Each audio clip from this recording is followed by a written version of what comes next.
저희에게 메일을 보내주신 구독자분이 계신데요. 주로 경제적인 문제를 말씀하셨지만 그것 외에 와닿는 부분이 있어서 조금 각색해서 전해드릴게요. 은퇴를 하면 새로운 삶이 시작되고 보람차고 그럴 줄 알았어요. 처음 몇 달간은 여유 있는 생활에 행복했지만 점차 시간이 지날수록 남는 시간이 지루하고 길게만 느껴집니다. 갈 곳도 할 일도 별로 없습니다. 은퇴 후 아내와 행복한 노후를 위해서 여행도 다니고 즐거운 시간을 보내려고 생각했지만 아내의 생각은 다른지 자기 생활하기에 바쁩니다. 그렇다 보니 매일 소파에 누워 TV 보고 유튜브 뒤적거리고 하는 게 일상이 되어버렸습니다. 이런 시간이 지겹고 답답한데 계속 이렇게 지내야 할 거라 생각하니 우울하네요. 많은 분들이 공감하시는 내용이죠. 그래서 오늘은 경제적인 문제, 건강 문제를 떠나서 노후의 시간을 어떻게 보내면 좋을지에 관해서 여러분들과 얘기를 해보려고 해요. 노후를 행복하게 보내기 위해서는 은퇴 후 3년이 중요한데요. 끝까지 집중해주세요. 안녕하세요. 알아두면 삶이 힘이 되는 채널 매일 3분입니다. 은퇴 후 3년간 반드시 준비해야 할 것. 첫 번째, 노후 계획을 세우자. 은퇴 후 30에서 40년을 살아야 하는데요.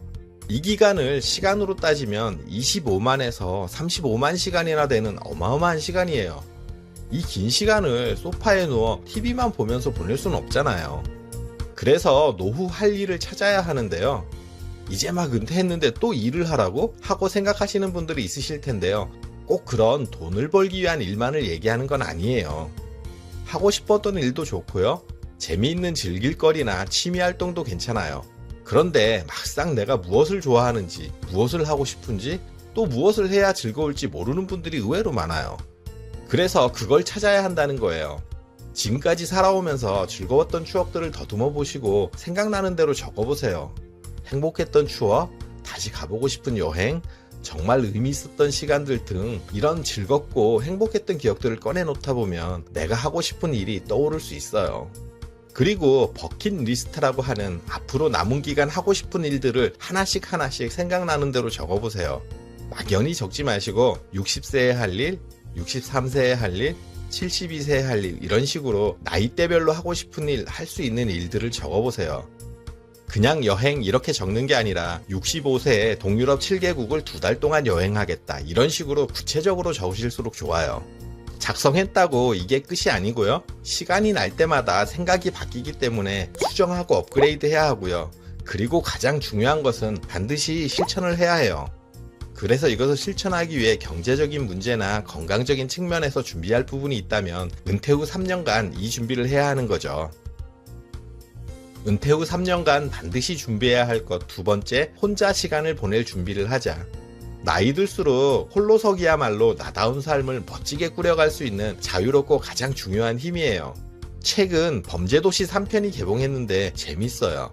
속 시원하니 혼자 가서 마음껏 즐기고 오세요. 이런 영화가 안 맞으시면 디즈니의 인어공주도 있고요. 이렇게 혼자 영화도 보시고요. 맛있고 분위기 있는 카페나 레스토랑을 찾아서 음식도 맛있게 드시고 분위기도 즐겨보세요. 그리고 혼자 산책도 하시고 등산도 하시고 무엇보다 권하는 것은 혼자서 여행하시는 거예요. 꼭 멀리 해외로 떠나지 않아도 괜찮아요. 국내 가보지 않은 낯선 곳으로 훌쩍 떠나보세요. 그리고 나 혼자만의 시간을 만끽하고 돌아오세요. 이렇게 3년간 혼자만의 시간을 보낼 준비를 조금씩 하다 보면 앞으로 남은 시간이 걱정되지 않아요. 또 홀로서기의 기쁨을 확실하게 깨닫게 되실 거고요. 은퇴 후 3년간 반드시 준비해야 할 것 세 번째, 인간관계를 정비하자. 은퇴 후에는 직장생활에서 활동 반경이 가정으로 전환되면서 사회생활도 줄어들고 인간관계도 줄어드는 시기예요. 그렇다 보니 배우자와 함께하는 시간은 늘어나고 또 자녀는 결혼에 출가하거나 독립하는 등 가족관계의 지형 또한 급변하는 시기이기도 해요. 이런 급격한 변화가 스트레스가 될 수 있는데요. 은퇴 후 부부가 같이 보내는 시간이 많아지면서 더 잦은 다툼이 일어나는 경우가 많아요. 그래서 평화로운 부부관계를 위해서는 따로 또 가치의 지혜를 찾아야 해요. 부부가 함께 할 일과 각자 할 일들을 배분해야 하고요. 함께 할 시간은 서로에게 최선을 다하고 각자의 시간은 최대한 터치를 하지 않는 거죠. 그리고 스포츠부터 여행, 종교, 봉사, 명상, 요리, 예술 등 노후를 활기차게 보낼 취미를 찾고 부부가 함께 할지, 친구와 함께 할지, 아니면 혼자 할지를 계획하고 실천해 보세요. 은퇴 후 핸드폰 속에 수많은 전화번호가 저장되어 있지만 정작 속 얘기를 나눌 사람은 없는 경우도 많아요. 그런데 너무 이런 깊은 관계에 연연하지 마세요. 지금 현실에서 같은 취미나 종교, 봉사활동을 지속하다 보면 또 마음을 나눌 사람을 만날 수도 있거든요. 은퇴 후 인간관계에서 무엇보다 중요한 부분은 나를 낮추고 먼저 베푸는 마음을 가져야 한다는 점이에요. 은퇴 후 3년간 반드시 준비해야 할 것. 네 번째, 죽음에 대한 준비를 미리 하자. 30년, 40년 이후의 죽음을 벌써부터 생각하냐고 하실 텐데요. 그런데 이 나이쯤 되면 장례식장 갈 일들이 정말 많아지실 거예요. 대부분 친인척 어르신이나 친구의 부모님들이 많이 돌아가시고요. 그리고 이쯤 되면 이르게 세상과 이별하는 친구, 지인들도 하나 둘씩 늘어가요. 사람 앞날은 어떻게 될지 알 수 없는 거잖아요. 그러니 만약의 상황을 생각해서 내 죽음에 관해서 생각을 해보세요. 또 먼 훗날의 일이지만 내 존엄한 죽음에 관해서도 생각을 해보시고요. 내가 죽고 나면 어떤 사람으로 남고 싶은지도 생각해 보시라는 거죠. 그래서 유언을 작성하면 도움이 돼요. 이런 거 쓰는 게 찜찜하다고 생각하시는 분들 있으신데요. 뭐든 처음 하면 어색하고 그런 법이에요. 처음에 연습 삼아 쓴다 생각하고 써보세요.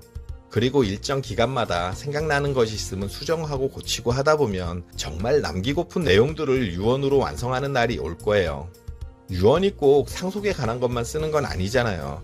내가 정말 하고 싶었던 얘기, 죽은 후에도 꼭 지켜주길 바라는 부분, 자식들에게 참아 못한 얘기, 그리고 쑥스러워서 말 못한 사랑한다는 말, 예전에 이런 일은 정말 미안했다는 고백까지 그냥 죽으면 후회될 얘기들을 모두 남겨두세요.